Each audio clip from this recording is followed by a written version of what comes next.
Not too long ago, we talked about some of the worst contracts in the NBA right now, so naturally, we have to go on the other side as well. What are some of the best deals, some of the best value players, the best value contracts in the entire league right now? And if you've watched any of my offseason coverage at all, you probably know where I'm going with this first one, and it is Austin Reeves. Now, the rest of this video are not new contracts that were just signed this past offseason, but we're going to begin with the most recent one, and that is Austin Reeves going to the Lakers. 4 years, $56 million, $14 million a year for a player that played as well as Austin Reeves did last year and is as young as he is and still is going to continue to grow and develop. He's not super young, but he is still a young player. Getting that level of value is pretty incredible for the Lakers, and I'm still surprised that there wasn't a team, whether it be San Antonio, one of these other teams, that was willing to offer, $20 million a year in exchange for Austin Reeves, because the Lakers were limited. This is the maximum amount that they could have offered Reeves without matching an offer from another team. The rest of their roster is already really expensive. You realistically could have gotten Austin Reeves for 4 years, 80 this offseason. Didn't happen that way. And the value that the Lakers are going to get out of this contract, I think, is going to be immense. Now, I'm sure there's plenty of people watching that are thinking that Austin Reeves is overrated. He only gets a ton of attention because he plays for the Lakers. Well, in terms of his role offensively, I think he's almost invaluable to this team because he can play well with or without LeBron, which is harder to do than you might think, to transition between those two roles, being on and off the ball. He's a good off-ball player as a scorer. He can create for you out of ball screens when he's the on-ball guy, so he can play with the bench unit or he can play alongside LeBron. And he's the best guard that they have when it comes to playing alongside LeBron. And when you want to be at your absolute best and you're the Lakers, you still need to have lineups you can put out there alongside AD and LeBron that work well together. He's not a fantastic defender, but at least he tries. And offensively, his versatility, his ability to get to the rim. And there were times late in the year and in the postseason last year where they really prioritized him offensively, even over someone like LeBron, who obviously was hampered by the injury in the postseason. And once you start to see things like that, it's a sign from the team and from the players on the team that they really trust him. And I think that Reeves is only going to continue to get better and improve and help this Lakers team a ton. Generally speaking, these kinds of players around the league, their salary starts with a 2. They're making at least $20 million a year to be a on and off ball scorer, spacer type player. And to be able to get a guy not only that is,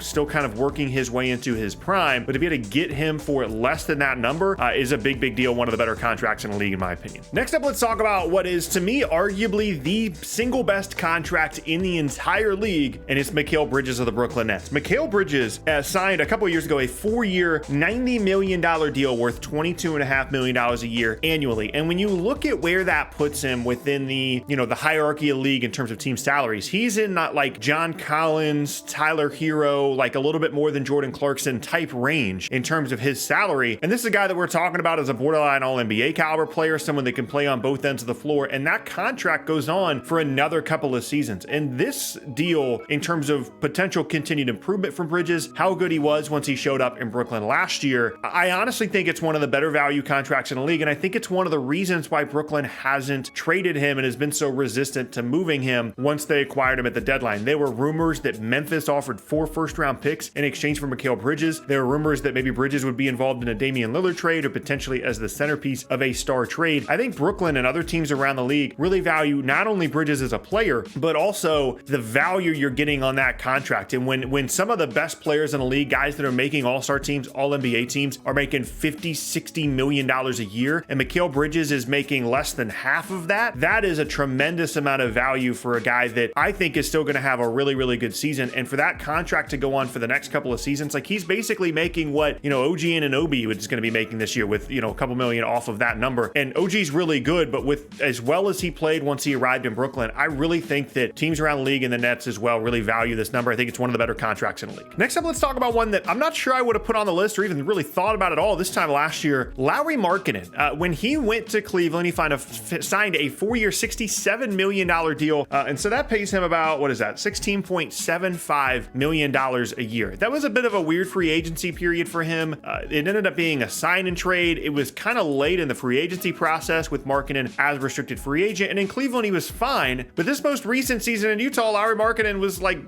arguably one of the better forwards in the West, borderline all-star, all-NBA caliber player potentially, and still a young guy, still someone that you're going to think is going to continue to improve. And again, that's kind of where a lot of these guys land, is maybe they got undervalued in their free agency period because of the role they were in Markkanen and Bridges' case, or I just think the rest of the league misunderstood the value they provide in Austin Reeves' case. And these are deals that were signed a couple of years ago, and the way that we think about these players, Markkanen specifically, has completely changed since they signed the deal. He's improved offensively. He's really starting to find his role in the league as maybe a little bit more of a more efficient, a high volume 3-point shooter kind of guy. Like, there's a lot to like about the game of Lauri Markkanen, when a couple years ago we thought maybe he was just going to be a role player, and that's how he's being paid, a role player with some upside. Now you might have an all-star for less than $20 million a year. And this is a good point to mention that these kinds of contracts generally happen in a cycle, right? Like, these guys signed these deals when they were a little bit undervalued a couple of years ago. When they're up for new deals in another year, 2 or 3 years, they're going to get a massive number and they won't be on this list anymore. But that's how you find values. You find guys that maybe aren't being valued as much by their individual teams, or you just, allow them to continue to improve, and all of a sudden they're worth way more than what they're being paid in a given season. Next up on the list, also important to mention at this point as well, by the way, obviously there are no rookie contracts on this list, because the entire list would be rookie contracts, because that's the best value you can get out of a player that becomes really good, in their first couple years in the league. And then obviously there's also no like max contract star players here, because it's really hard to value,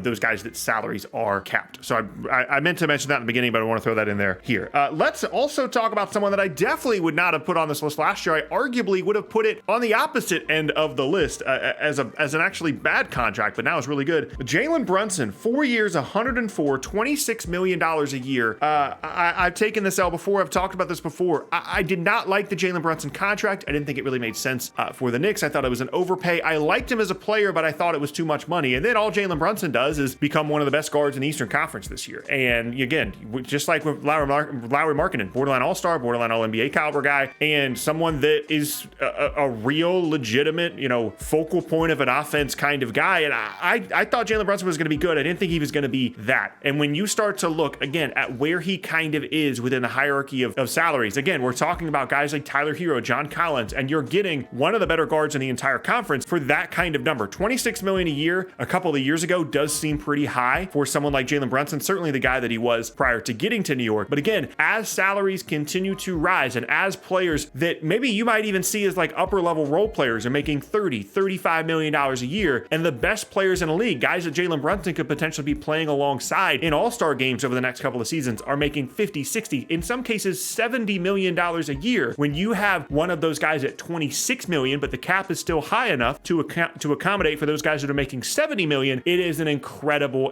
value, and one that I will happily admit I was 100% wrong about when they signed the deal. Next up is a tricky one. It's actually the only like technically expiring deal on the list, and that is OG Anunoby. He signed a 4-year, $72 million deal a couple years ago. That is, what is that, 18 a year? Yeah, $18 million a year, and he has the deal this year, and then a player option for next year. I'm going to assume he's going to decline the player option, so it's essentially, a 1-year contract. It's the only expiring contract that I put on the list. But again, when you're thinking about value, when you're thinking about two-way play, think about what OG Anunoby is worth right now, potentially in a trade to a variety of different teams. He's someone that a lot of teams have tried to go out and get. And it's interesting because clearly his value is worth more than $18 million, but also teams are maybe a little bit more hesitant to give up a ton for him because he's an impending free agent. One, the risk of losing him in free agency, and two, the risk of having to pay him this massive new deal, because part of, the value of him right now is being on a really good contract. But OG Anunoby, again, when you look at some of the other players around the league that are making around this number, he is significantly better, certainly defensively, provides you a ton of versatility in terms of lineups, rebounds the ball well, has improved as a 3-point shooter, really good cutter, just an active player, someone that if you are trying to put together a potentially contending or championship level team, OG Anunoby is the kind of guy you absolutely want to have on your team, and it's really difficult to find those guys, and typically they're making way more than $18 million a year. Last up on the list now, I saved this one for last because it's honestly one of my favorites. It's one that I think a lot of people overlook, and it's Jaren Jackson Jr. Now, a couple of seasons ago, maybe 1-2 seasons ago, he signed a deal, 4 years, 105, $26.25 million a year. And at the time, it was kind of similar to when Jaylen Brown signed his rookie extension, where it wasn't a max, but it was still a lot of money, and it was for a player, in Jackson's case more so than Brown's, who was still pretty unproven, and in his case had dealt with injury issues, couldn't stay on the floor because of foul trouble. And now, of course, we see Jaren Jackson Jr. as this defensive player of the year caliber guy, improved offensive player, potential focal point moving forward for Memphis offensively, especially as they deal with the consequences of the Ja Morant suspension. And I really feel like that when we look over the next couple of seasons at guys that are making around this number, Jaren Jackson Jr. is going to be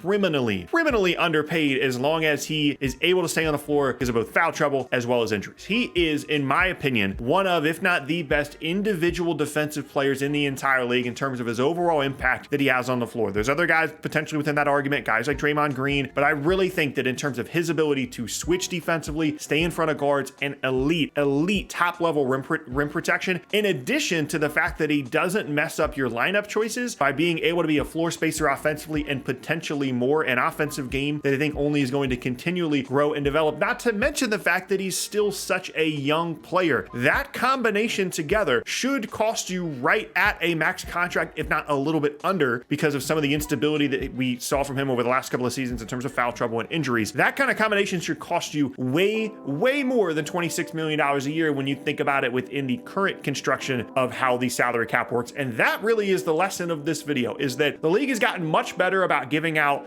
good contracts, not giving out bad contracts. Things have gotten much better in terms of figuring out guys that are actually worth it. And to get a player on a good contract, it kind of has to be in this kind of circumstance where you get a guy a couple of years ago that was undervalued, maybe dealt with injury issues, maybe hadn't fully reached his potential yet. You're able to get them on a deal that is, maybe 60-70% of their actual value if they were fully healthy or if all those issues went away. And then all of a sudden the salary cap goes up a ton over a span of a few years and you get these kinds of players. And having this kind of value on your team is incredibly important. One, in terms of trades, and two, in terms of roster construction and being able to fit more and more expensive players in on your roster, especially with the whole second apron and the new era that we're going to be going into in terms of salary cap construction. And those, to me, are the best NBA contracts in the league right now.